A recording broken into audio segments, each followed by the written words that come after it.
సాయిరామ్.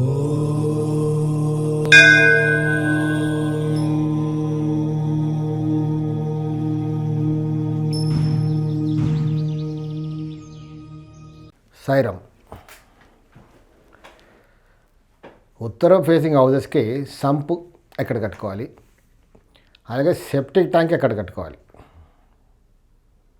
పంచభూతాల్లో నీరు ఒక భూతం. మనం అన్నీ పెట్టుకుంటాం. ఇంట్లో అగ్ని ఉంటుంది, ఆకాశం ఉంటుంది, భూమి ఉంటుంది, గాలి ఉంటుంది. కానీ నీరు ఎక్కడ ఉంటుంది ఇంట్లో? అంటే ప్రతి వారి ఇంట్లో సంపు ఉంటుంది. సంప్ పైన మనం రూఫ్ వేసేస్తాం, కవర్ చేస్తున్నాం. ఎందుకంటే నీళ్ళు శుద్ధిగా ఉండాలి, లేకపోతే ఎవరైనా పడిపోతారని కప్పేస్తున్నాం. కానీ ఆ రోజుల్లో సంప్ ఎక్కడుంది? బోర్ లేదు, ఊరికే బావి ఆకాశానికి ఓపెన్గా ఉండేది. అంటే వాటర్ భూమి నుంచి వాటర్ వచ్చేది. సంపులో మనం వాటర్ పోయాలి, బావిలో కింద భూమి నుంచి వాటర్ వస్తుంది. సో ఈ నీరు ఆకాశానికి ఓపెన్గా ఉండాలి అనేది ఫండమెంటల్ ప్రిన్సిపల్. కానీ ఇప్పుడు ఎన్ని స్థలాల్లో ఉంటుంది? ఎక్కడ ఉంటుంది అసలుకి? ప్రతి ఒక్కరు ఈశాన్యంలో, ఉత్తరంలో, లేకపోతే తూర్పులో సంపు ఉండాలని అందరికీ తెలుసు. అందరూ సంపు కట్టుకుంటున్నారు వాళ్ళ రిక్వైర్మెంట్కి అనుసారంగా. ఆ మెజర్మెంట్స్తో సంపు కట్టుకుంటున్నారు, బాగుంది. కానీ సంపు పైన మనం రూఫ్ వేసేస్తున్నాం కదా, దానివల్ల కొంచెం నష్టపోతాం. ఓపెన్గా ఉంటే ఇంకా బాగుంటుంది. ఉత్తరీశాన్యంలో, అంటే ఉత్తరంలో ఉత్తరీశాన్యం దగ్గరగా, ఉత్తరంలో ఉన్న ఉత్తరీశాన్యంలో, లేకపోతే ఉత్తరంలో గుమ్మానికి ఎదురుగా రాకుండా అక్కడ ఉత్తరంలో సంపు కట్టుకొని దానిపైన అది ఓపెన్గా పెట్టుకుంటే అసలు డబ్బుకి ఎప్పుడు కొదువు ఉండదు. ఎవరికైనా కొంచెం ఫైనాన్షియల్గా ప్రాబ్లం ఉంది అంటే ఒకసారి ట్రై చేసి చూడండి. చిన్నగా ఒక సంపు, ఒక 2 feet రింగ్ అయినా వేసి ఉత్తరంలో గుమ్మం ఉంది, లేదా ఉత్తర ఈశాన్యంలో ఉచ్చస్థానంలో గుమ్మం ఉంది, తూర్పులో ఖాళీ స్థలం ఉంది, తూర్పు ఈశాన్యంలో గేటు, ఉత్తర ఈశాన్యం ఉచ్చస్థానం ఉత్తర ఈశాన్యంలో ద్వారం, దానికి ఎదురుగా ఒక చిన్న గేటు. సో కరెక్ట్గా క్యాలిక్యులేట్ చేసి, అంటే అప్పుడు మనం ఒక వీడియోలో చెప్పాను ఏరియా ఆఫ్ ఫంక్షనింగ్ ఎలా క్యాలిక్యులేట్ చేయాలని. అలా ఉత్తరం వైపు క్యాలిక్యులేట్ చేసుకుంటే ఉత్తర వాయువ్యం ఎక్కడి వరకు ఉంటుంది, ఉత్తర ఈశాన్యం ఎక్కడి వరకు ఉంటుంది, ఉత్తరం ఎక్కడ ఉంటుంది అనేది తెలుస్తుంది మనకి. అక్కడ మనం ఉత్తరంలో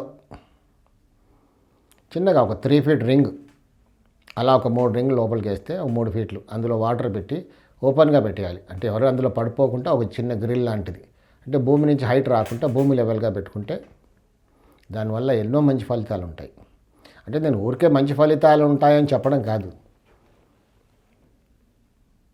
నేను చేసి అనుభవించాను ఆ మంచి రిజల్ట్స్. గుమ్మం ఉత్తరంలో ఉందనుకోండి, సెంటర్లో ఉత్తరం గుమ్మంకి ఎదురుగా ఒక చిన్న గేటు, తూర్పు ఖాళీ స్థలానికి ఎదురుగా ఆ గేటు, ఈ మధ్యలో కొంచెం స్థలం ఉంటుంది మనకి.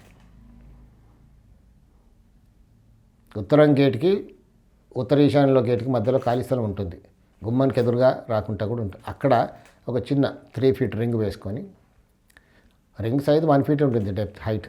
సో 3 or 4 వేసామనుకోండి, దాంట్లో వాటర్ నిల్వ పెట్టేసి స్టోర్ ఉండేలాగా చేసుకొని సివిల్ వర్క్ అందులో చేయించుకొని భూమికి లెవెల్గా హైట్ చేయకూడదు. దానిపైన ఎవరు లోపల పడిపోకుండా చిన్న గ్రిల్ లాంటిది వేసుకొని ఓపెన్ ఉంటే మళ్ళీ అది బాల్కనీ కిందకి రాకుండా కూడా చూసుకోవాలి. ఒక హాఫ్ బాల్కనీ కిందకి వస్తే పర్వాలేదు అనుకోండి. ఉత్తరంలో చాలా ఖాళీ స్థలం ఉంటే రాకుండా ఉంటుంది.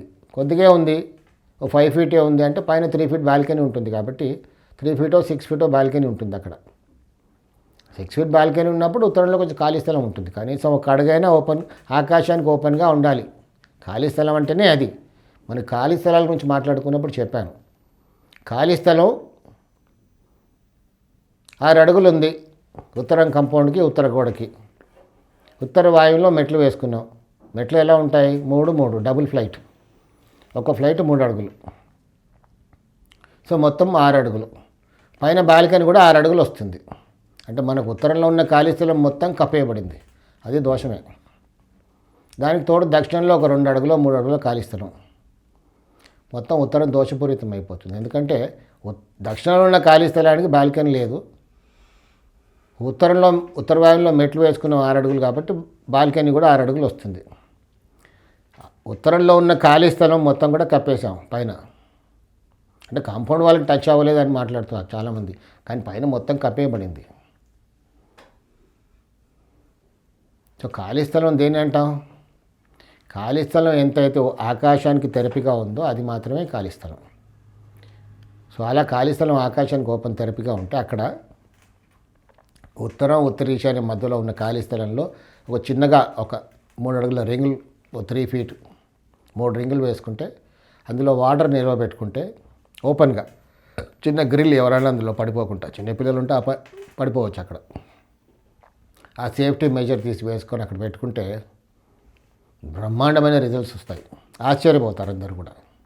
ఆ వాటర్ వాడుతూ ఉండాలి, లేదా డర్టీగా అయిపోతే తీసేసి వారానికి ఒకసారి తీసేసి మళ్ళీ ఫ్రెష్గా వాటర్ పెట్టాలి దాంట్లో. ఇలా ఉత్తర ఫేసింగ్ ఇంటికి సంపు కట్టుకుంటే ఎన్నో మంచి ఫలితాలు ఉంటాయి. ఆర్థికంగా బాధలు ఉన్న వాళ్ళు ఎన్ని దోషాలున్నా పర్వాలేదు, ఒకసారి ఇది చేసి చూడండి, చాలా మంచి ఫలితాలు ఉంటాయి. సాయి రక్ష.